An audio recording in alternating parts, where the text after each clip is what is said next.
Vamos rápido. Ey, vamos aquí que voy a grabar. Buenas, le damos la bienvenida a todos los que nos escuchan.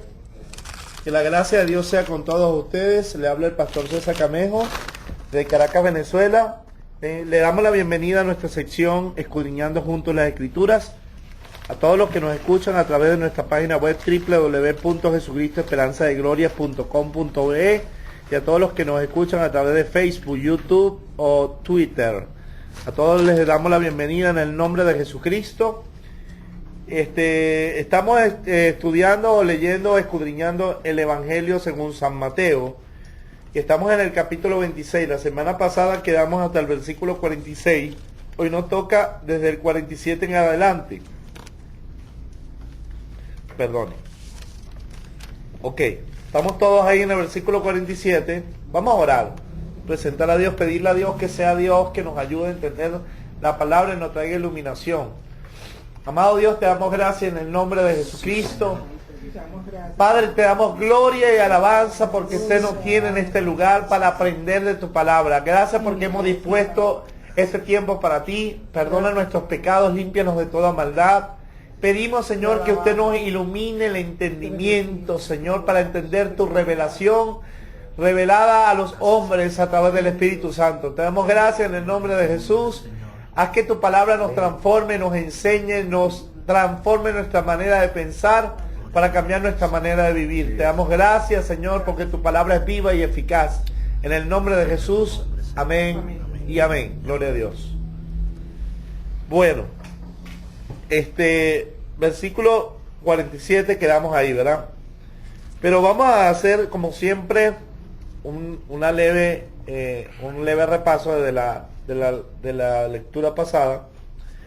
Leímos el capítulo 26 desde el 1 al 46 y estudiamos algunos elementos.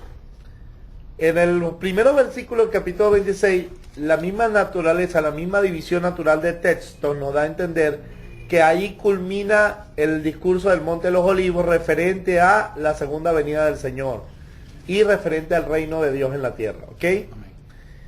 Desde el versículo 6 en adelante, el Señor está orando en el huerto de Getsemaní, que está ahí mismo al lado del Monte de los Olivos. Está en el mismo Monte de los Olivos, diagonal. Es un huerto llamado el huerto de Getsemaní, que está en el mismo Monte de los Olivos. Está al lado, o prácticamente. Entonces, el Señor allí es ungido por una mujer que derrama un frasco de perfume de nardo puro, un perfume muy costoso, y que todo esto era cumplimiento de las Escrituras, ¿ok?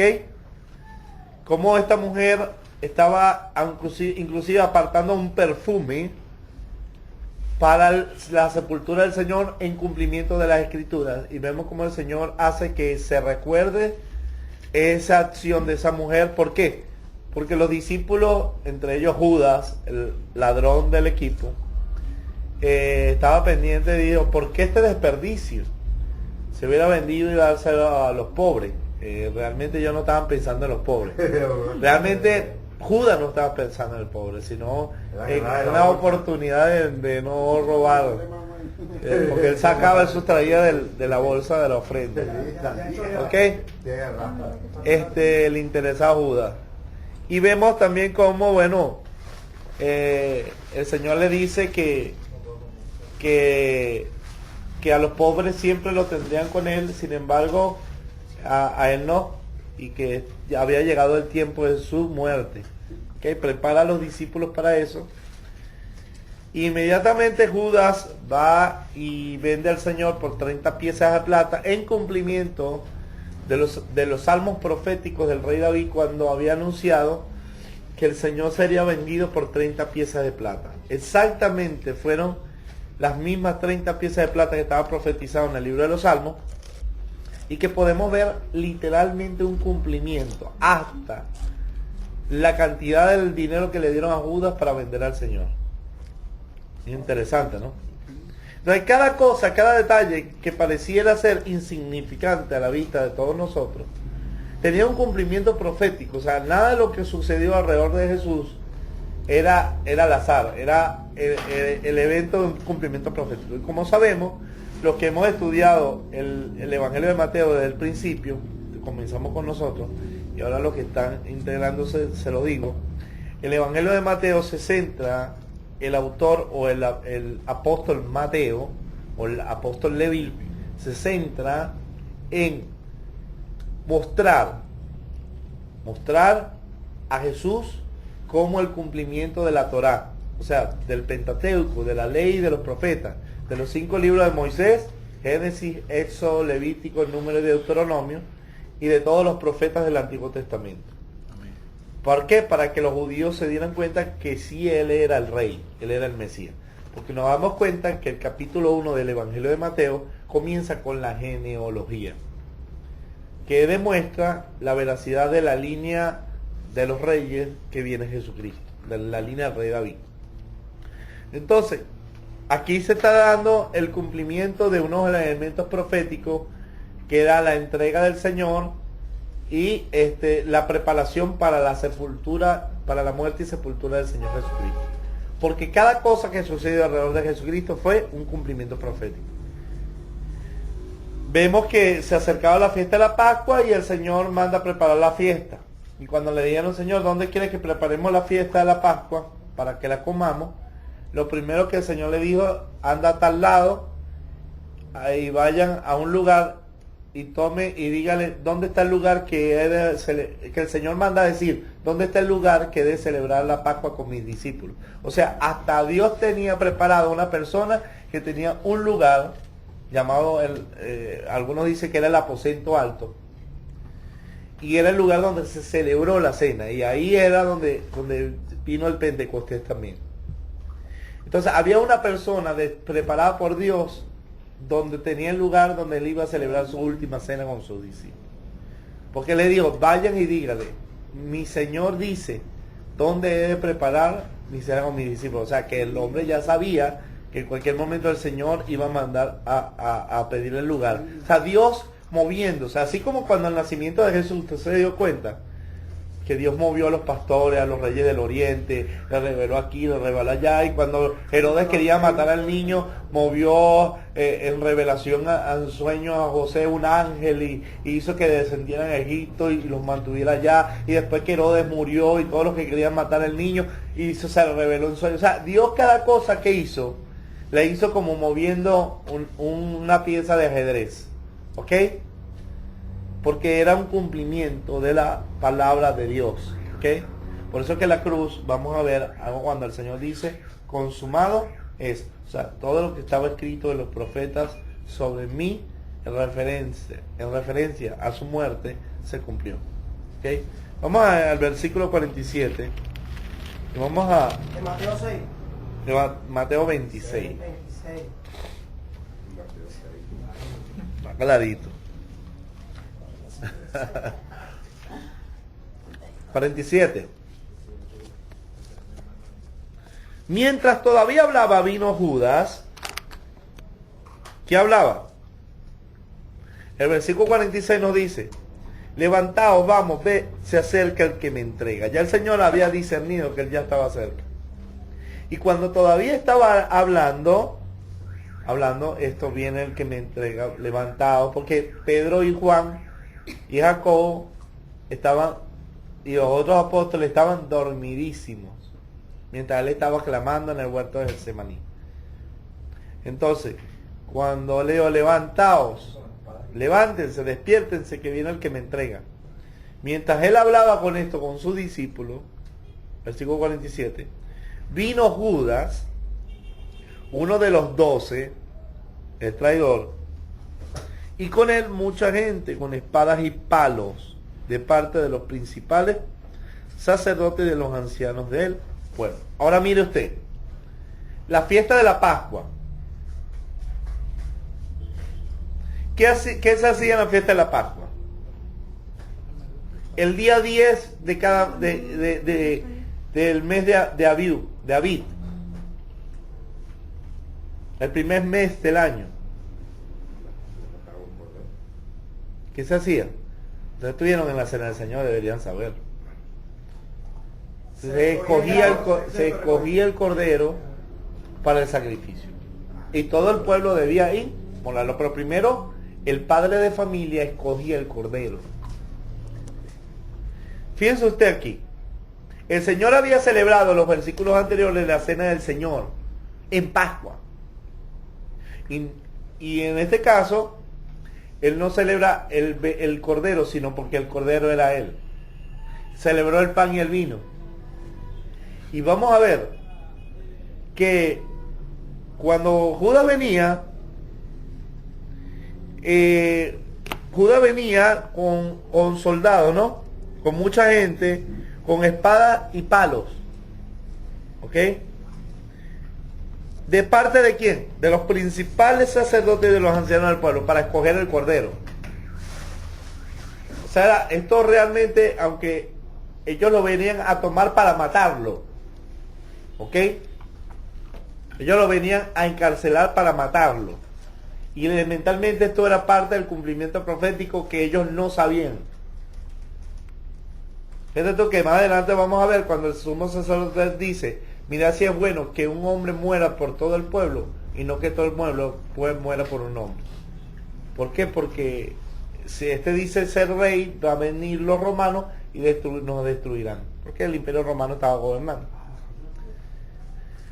Entonces, una de las cosas tremendas era el hecho que él estaba profetizando que él moriría por todo el pueblo. Y él no sabía que lo estaba haciendo. ¿Por qué lo hizo? Porque era sumo sacerdote.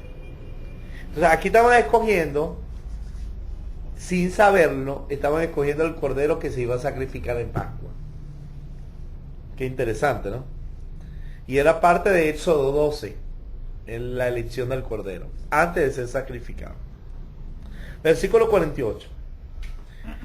Y el que le entregaba le había dado señal diciendo: al que yo besare, a ese prendedle. Y enseguida se acercó a Jesús y dijo: salve, maestro, y le besó. Jesús le dijo: amigo. Fíjate tú que ya no le dice siervo, le dice amigo, como un desconocido. Amigo. Yo no le digo amigo, tú eres mi amigo. No le digo de amistad. Le digo amigo, ¿a qué vienes? Entonces se le acercaron y le echaron mano y le prendieron. Pero uno de los que estaba con Jesús extendiendo la mano sacó su espada e hiriendo a su siervo, hiriendo a un siervo del sumo sacerdote, le quitó la oreja. Entonces Jesús le dijo: vuelve tu espada a su lugar, porque todos los que tomen espada perecerán. Aquí yo quiero hacer un énfasis, un paro, para derribar algunos elementos circunstanciales del cristianismo a lo largo de la historia. Si vemos aquí, uno de los que estaba con Jesús saca la espada para defender al Señor, le corta la oreja al siervo del sumo sacerdote, y Jesús le responde: peleen, tomen, no permitan que nos derriben. ¿Eso hizo Jesús? Es más, hay por ahí diciendo gente que el evangelio es socialismo. Escuchen esto: Jesús nunca mandó a tomar armas para pelear contra el imperio romano que estaba ahí. Él respetó la autoridad siempre. ¿Ok? No hizo. Él vino a predicar el evangelio, a libertar a los cautivos de las tinieblas. Y cuando algunos dicen que era Pedro, porque Pedro, como era muy impulsivo, bueno, entonces lo infiere. Pero él saca la espada y le corta para defender al Señor. ¿Y qué le dice? Amigo, versículo 52. Entonces Jesús le dijo: vuelve tu espada a su lugar, porque todos los que toman espada perecerán. ¿Qué hizo los católicos romanos con la Santa Inquisición en las cruzadas? En nombre de Cristo, y que la cruz vencerá, supuestamente Constantino. Pedro no fue ningún papa. El primer papa de ellos fue Constantino, el emperador romano que supuestamente vio y decretó como parte del imperio el cristianismo, y hoy día es el Vaticano. Un estado, un reino. ¿Y qué hizo el Vaticano durante toda la historia? Tratar de establecer el evangelio, el cristianismo, no el evangelio, el cristianismo a la fuerza por medio de armas. Todo, tratado de pelear con los mahometanos, que son los los musulmanes, para tomar Jerusalén, y ganaron los mahometanos aquella guerra en Jerusalén. Y hemos visto muchas cruzadas cuando los españoles llegaron a América en nombre de Cristo y todo. Mataron y hicieron esguace. ¿Ok? En nombre de Cristo, porque ellos eran muy católicos. Entonces, ¿qué pasa? Que el evangelio no se establece por medio de las armas. No debe ser así, sino a través de la predicación. Bien lo dice el apóstol Pablo: a Dios le plació salvar a los hombres con la locura de la predicación, porque el evangelio no se impone. ¿Qué hizo Roma? Roma dio un edicto, el Vaticano dio un edicto, que todo el que no fuera cristiano debía morir. Eso hizo Constantino cuando inició el catolicismo romano. Muy parecido al Islam. Muy parecido al Islam y muy parecido a lo que se llama el socialismo cristiano, que por ahí está rodando. Tenemos que tener mucho cuidado, no confundir una cosa con otra, porque se está mezclando. Por eso vino la teología de la liberación de Ignacio de Loyola, los jesuitas, y muchos sacerdotes con sotana tomaban fusiles y se iban a las guerras revolucionarias en los sandinistas. Entre la guerra de FARC y Colombia hay sacerdotes jesuitas ahí, porque ellos hablan de socialismo cristiano o revolución cristiana.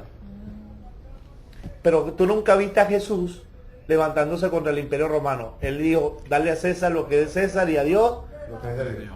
Y bien le dijo a Poncio Pilato, que lo vamos a ver cuando le dice: no tengo más poder sobre... Tú sabes que tengo poder para crucificarte y para soltarte. Él le dijo que no tendrías poder sobre mí si no te fuera dado del cielo. O sea, que de tal manera, aunque era un imperio que dominó el pueblo de Dios, era permitido por Dios. Exacto. Inclusive el imperio del anticristo es permitido por Dios, plan de Dios. ¿Usted sabía eso? O sea, nuestra lucha no es contra imperialismo ni nada, porque sabemos que Jesucristo volverá y reinará 1000 años de justicia y todas las naciones estarán bajo su poder, según la Biblia. Está el gobierno del anticristo. Nuestro poder no es pelear contra gobiernos ni contra nada de eso. Nuestro deber como iglesia es predicar el evangelio. ¿El evangelio del que acepte? Exactamente. ¿Ok? Entonces, vino este hombre y le sacó la espada. Y el Señor le dijo: vuelve tu espada en su lugar, porque todos los que tomen a espada perecerán. Entre ellos estaba un celote. ¿Usted sabía? Entre los apóstoles, ¿quién eran los celotes? Los celotes eran guerrilleros, hermano, que se habían levantado en Israel para liberar a Israel del imperialismo romano. Pero cuando Judas el celote, el Señor lo llamó, él dejó, como una gente que él siguió siendo celote, no, él dejó ir para seguir a Cristo. Como los pescadores dejaron de ser pescadores para seguir a Cristo. ¿Fue el que escribió el libro de Judas? No, ¿No? sí, creo que es ese, creo que es Judas Tadeo. Judas Tadeo dice que es conocido como Judas Tadeo, porque Judas Iscariote se mató. Fue el que se mató. Entonces este es uno de los apóstoles. Santiago, si no era uno de los apóstoles, era uno de los hermanos del Señor Jesús, que se convierte después. Pero veamos algo, hermanos. Sigue diciendo: a mí me parece que antes que Pedro era el celote, porque él era el guerrillero ahí, pues, que se convirtió, pero que no había entendido todavía el hecho de que el Señor debía morir. Sí. Entonces vuelve tu espada a su lugar, pero todos los que tomen espada perecerán. Entonces por eso vemos hoy día que se están matando los cristianos, los llamados cristianos católicos, en Irlanda, con los musulmanes y se caen a piedra, o en Egipto los cristianos coptos o los cristianos católicos con los musulmanes y se caen a piedra y dicen, no, así no vamos a establecer el reino. Y en Rusia también. No es con armas, es con el evangelio, la predicación. El que crea será salvo, mas el que no crea será condenado. Bien lo dice la escritura. ¿Okay? Entonces dice, versículo 53. ¿Acaso piensa que no puedo ahora orar a mi Padre y que Él no me daría más de 12 legiones de ángeles? O sea, ¿tú crees que yo necesito de tu defensa? ¿Tú crees que si Dios no permitiera inclusive la guerra? Jesucristo en Mateo 24 que dijo, lo que vamos a leer hace 2 semanas atrás, y habrá guerra y rumores de guerra. Es necesario que todo esto acontezca, pero aún no es el fin, porque se levantará nación con nada. Inclusive eso está permitido por Dios. ¿Por qué? No es que Dios está apoyando guerra, sino que el hombre en su afán de poder está tratando de adquirir el poder a través de las armas y se están matando unos a otros, pero es necesario. ¿Sabe para qué? Para que el sistema humano tienda a reconocer que solamente Dios gobierna, hermano. Dios gobierna. ¿Ok? Las naciones. Entonces, el Señor puede enviar legiones de ángeles si le da la gana. Y podían ya orar al Padre para que le enviara una legión de ángeles. Así como ocurrió cuando el rey David pecó, censando al pueblo. Y Dios le hace elegir tres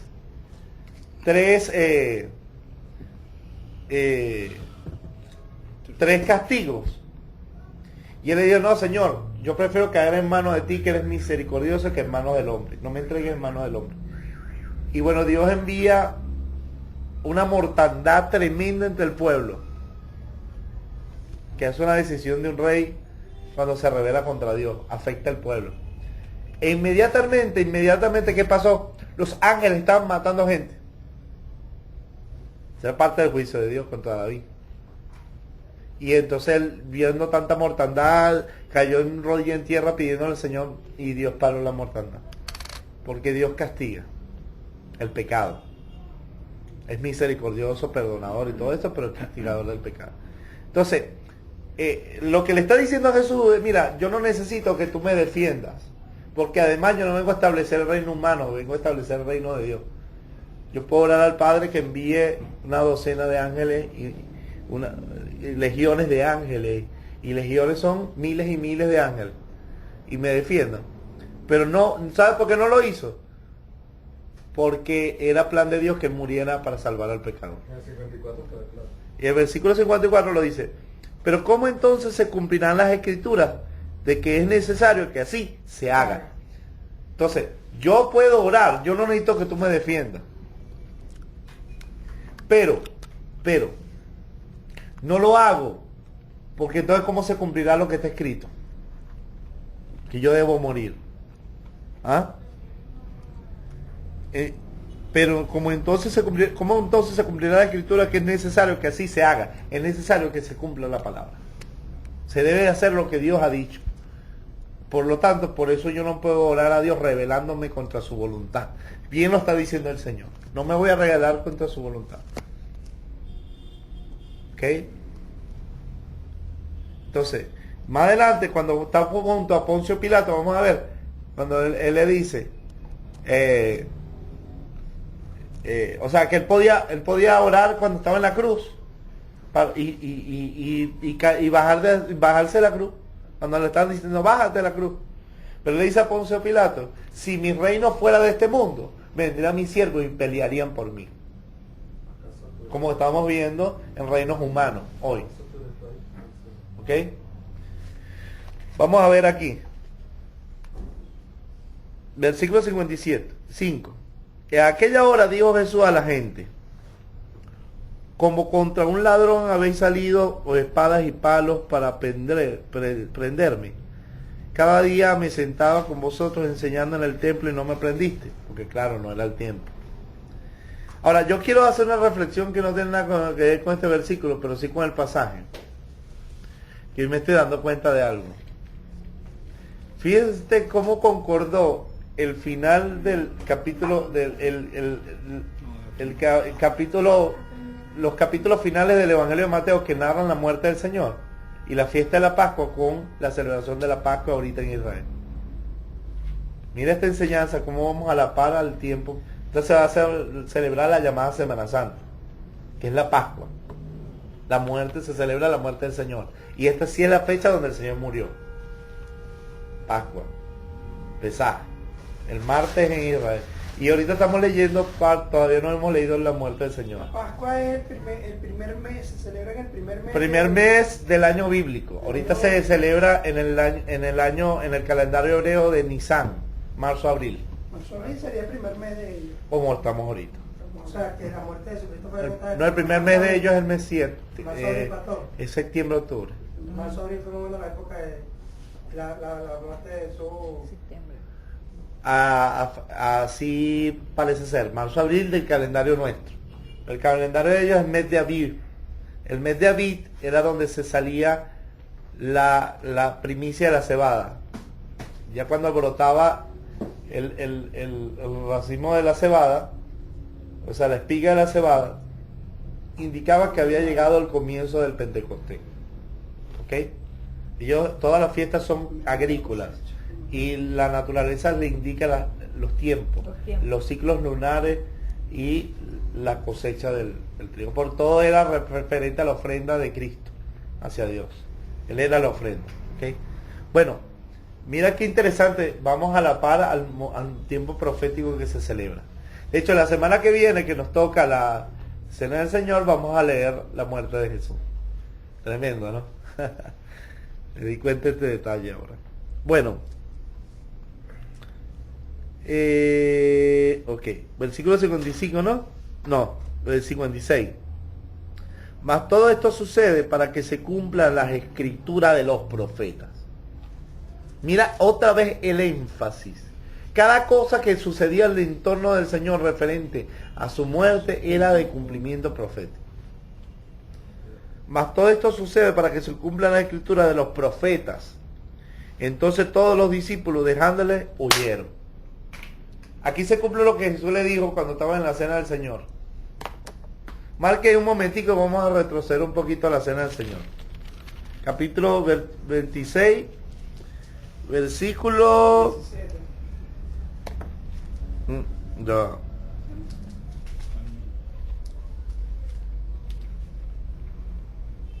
Capítulo 17. No, capítulo 26. El pastor y las ovejas de del la rebaño fe. serán dispersadas. 31. A ver. José Candela. Sí, el 31 dice. Entonces Jesús le dijo, todos vosotros os escandalizaréis de mí esta noche, porque escrito está. Era cumplimiento profético. Heriré al pastor y las ovejas del rebaño serán dispersadas. Pero después que haya resucitado, iré delante de vosotros a Galilea. Entonces, hay una parte donde también dice, llegará el momento, llegará la hora donde me dejaréis solo, seréis dispersados cada uno por su lugar. Bueno, ahorita no tengo pero ese también confirma esto.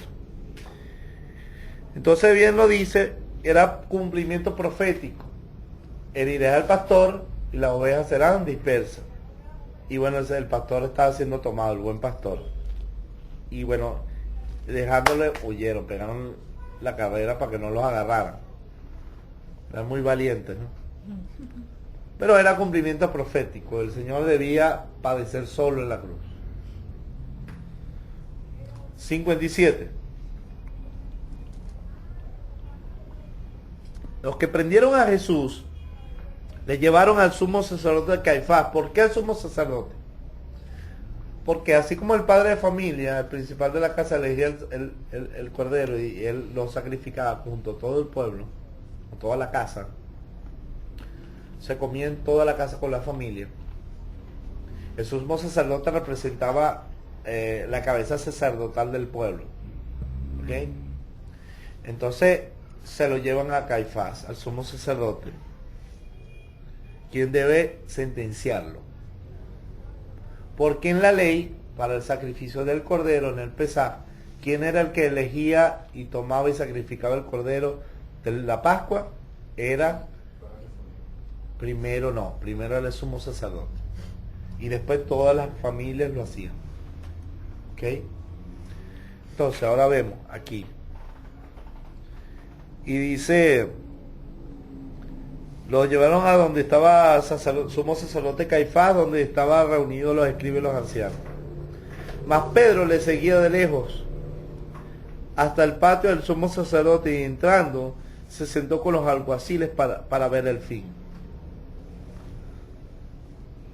Y los principales sacerdotes, los ancianos y todo el concilio buscaban falso testimonio contra Jesús, porque no había verdad en ellos. ¿Por qué? Porque el Señor no había fallado en nada. Por eso era el cordero sin mancha, sin contaminación, para entregarle a muerte. ¿Ok? Y no lo hallaron, no hallaron falsos testimonios, o no hallaron testimonios con que acusarle. Aunque muchos testigos falsos se presentaban, pero al fin vinieron 2 testigos falsos que dijeron, este dijo, puedo derribar el templo de Dios y en 3 días reedificarlo. ¿Cuándo dijo eso?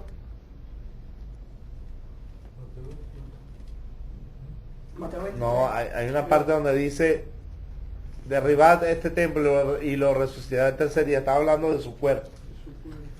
Y ellos lo interpretaron mal. Y ellos lo interpretaron mal. Entonces, estos usaron ese dicho, descontextualizando el mensaje de Jesús, para testificar contra él, como muchos hoy hacen. Además de, y levantándose el sumo sacerdote le dijo, ¿no respondes nada?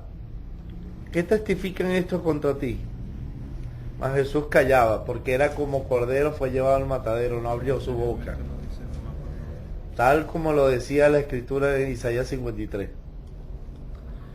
Jesús, versículo 63, mas Jesús callaba. Entonces el sumo sacerdote le dijo, te conjuro por el Dios viviente, que nos diga si eres tú el Cristo, el Hijo de Dios. Ahí lo hizo en nombre de Dios hablar si él era. Si no, iba a quedar como falso. Y ahí cuando le dice, te conjuro en el nombre del Dios Altísimo, él dice, ya ahí yo tengo que hablar. El versículo 64 lo dice. Jesús le dijo, tú lo has dicho.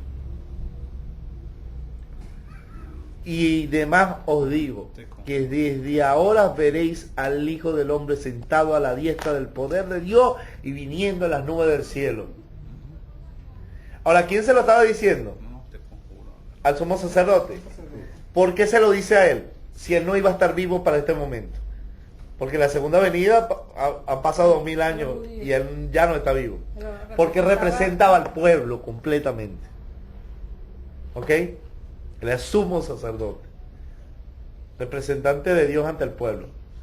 Mire usted el hecho de donde dice, eso tú lo has dicho, yo soy Jesús, yo soy el Hijo de Dios. Y además le digo algo, Señor, que desde ahora veréis al Hijo del Hombre sentado a la diestra del poder de Dios y viniendo en las nubes del cielo. Wow. O sea, estaba anunciando que él se sentaría a la diestra del Padre y que él volvería. Segunda venida. Entonces, 65, entonces, porque todo ojo le verá, ¿no? 65, entonces el sumo sacerdote rasgó su vestidura diciendo, ¡ha blasfemado! Un sumo sacerdote no podía rasgar su vestidura, solamente cuando ahí había blasfemia. ¿Y sabes lo que significaba eso, no? Sentenciado a muerte. Blasfemia. El pecado de blasfemia era mortal, era muerto, debía morir.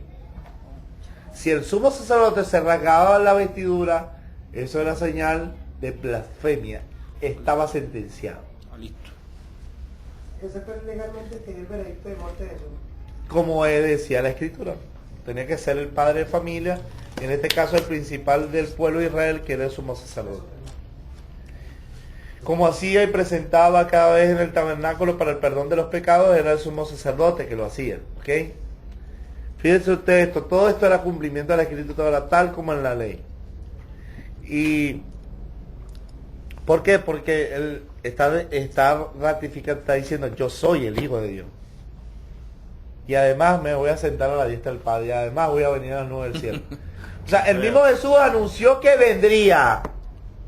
Por ahí hay gente que dice que Cristo no va a volver a la tierra hasta que el mundo sea cristianizado. ¿Quién dijo eso? Pastor, el sumo sacerdote era como un juez a la final también. La autoridad principal delante de Dios ante el pueblo. Como es un papa hoy por hoy. De hecho, los reyes respetaban La decisión el sumo sacerdote porque el sumo sacerdote era el representante de Dios y todos los reyes guardaban la ley. ¿Okay? Al menos que era un rey impío, pagano. ¿Sí? Entonces, porque Cristo era el sumo sacerdote, este era un tipo de Cristo.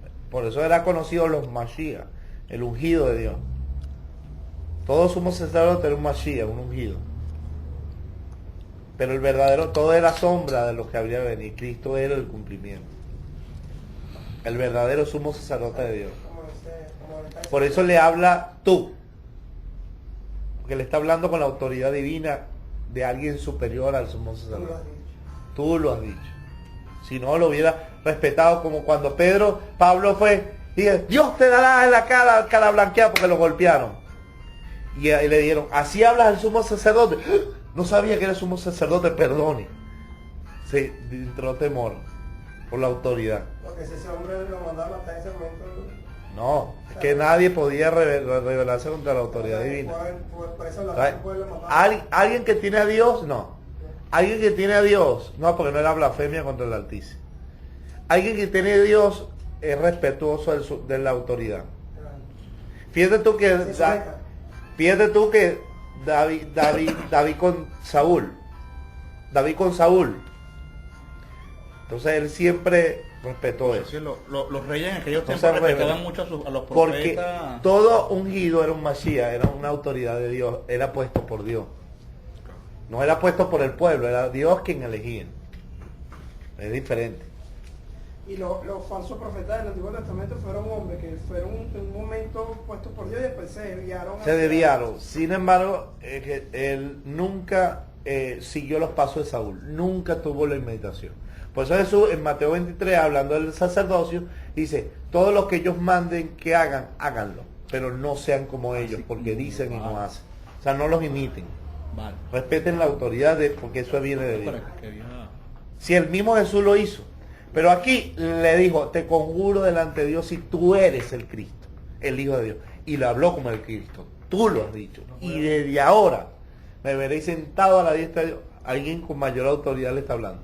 Por eso decía, oíste que fue dicho, mas yo os digo. Él era la palabra, era el verbo de Dios. Es la verdad. El verbo se hizo carne. Era el mismo Dios, la misma palabra. Era el poder que tenía que reformar y podía hacer, o añadirle, porque realmente no cambió, le añadió más bien. Entonces, Jesús, bueno, estaba contestándole al sumo sacerdote, y el sumo sacerdote que ellos no aceptaban a él como Masías. Se rasga la vestidura y cumpliendo las escrituras, lo sentencia a muerte. Y le dice,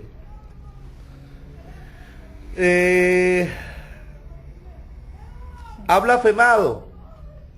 ¿Qué más necesidad tenemos de testigos? Versículo 65. He aquí ahora mismo, habéis oído su blasfemia. No era blasfemia. Pasa que ellos no querían aceptar la verdad.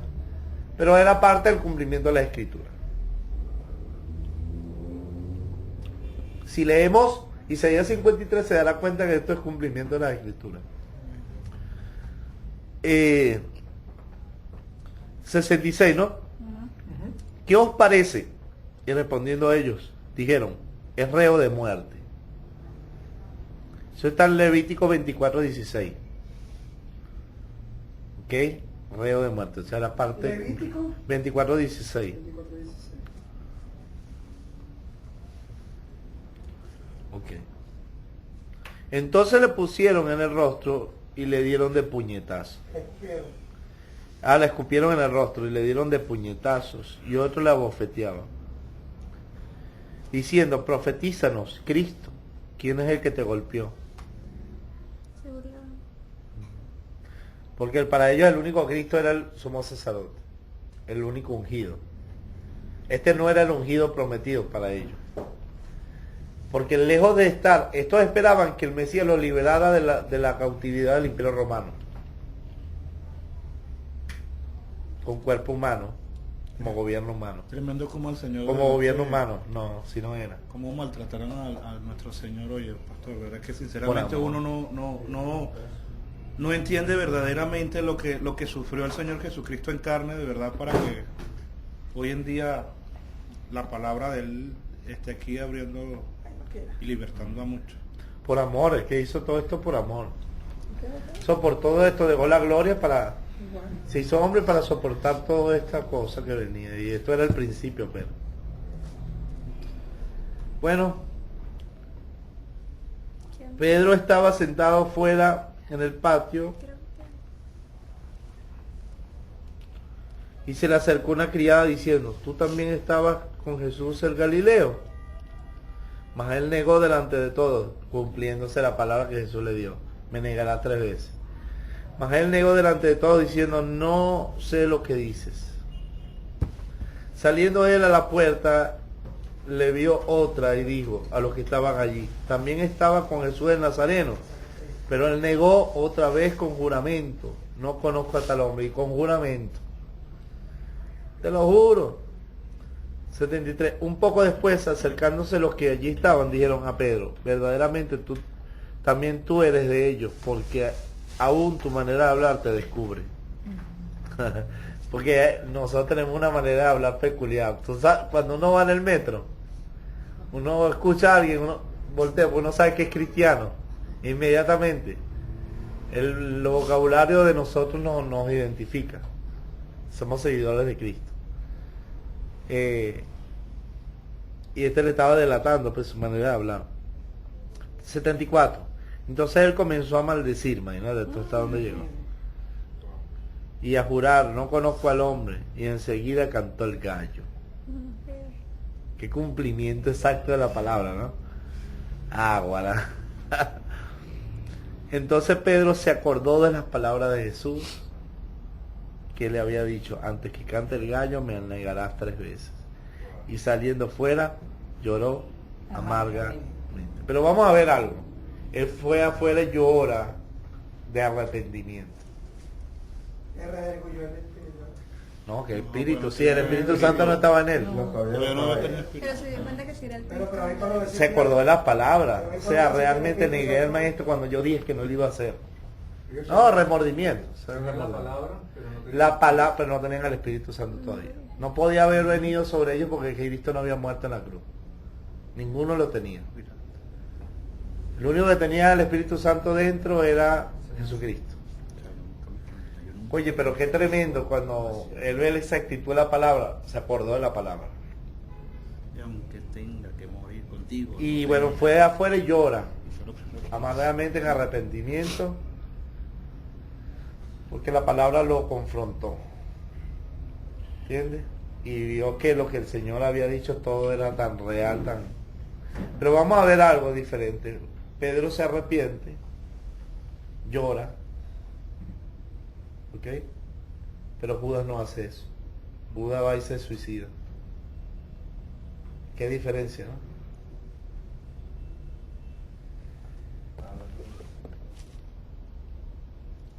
Vamos a ver el capítulo 27 para la semana que sí viene. pudo haber arrepentido. Nos queda el capítulo 27 y 28 nada más. O avanzamos. Sí, es para... Son las 8 y 25. Mientras recogemos todos, se nos va. Bueno, vamos a terminar aquí y vamos a dejar tarea. ¿Dónde están las tareas? Trae la tarea del viernes. Sí, yo sé, las tengo pendientes, pero Sí, ¿dónde están las tareas? Todas las tareas, pastor. Todas. No, que No, que la tarea que todas las tareas que le hemos dado. Ajá, yo sé todas, pero ¿dónde están las tareas ¿De cuál? La tarea de los que no me la han entregado, Mateo 24, 25 y 26. Toca 26. Del Génesis hasta el Apocalipsis. Sí. Háganlo porque ustedes que pierden, no yo. No es para mí, no es para mí. Vamos a orar. Gracias te damos, Señor, en el nombre de Jesús, por esta palabra. Toda tu palabra se cumplió en la muerte, en el sufrimiento de nuestro Señor por amor a nosotros. Va a cumplirse todo lo que... Perdona nuestros pecados porque el Señor sufrió por nuestra salvación, por nuestra libertad. En cumplimiento de tu palabra conforme a las Escrituras. Te pido en el nombre de Jesús que nos sigas revelando a Cristo, que nos sigas revelando el amor que le llevó a entregarse por nosotros en la cruz. Para que nos haga libre tu verdad. En el nombre de Jesús, todos los que nos escuchan a través del internet, te pido, Señor, que usted le bendiga abundantemente y que Cristo sea revelado en su vida. En el nombre de Jesús te damos gracias. Amén y amén. Hasta la próxima oportunidad.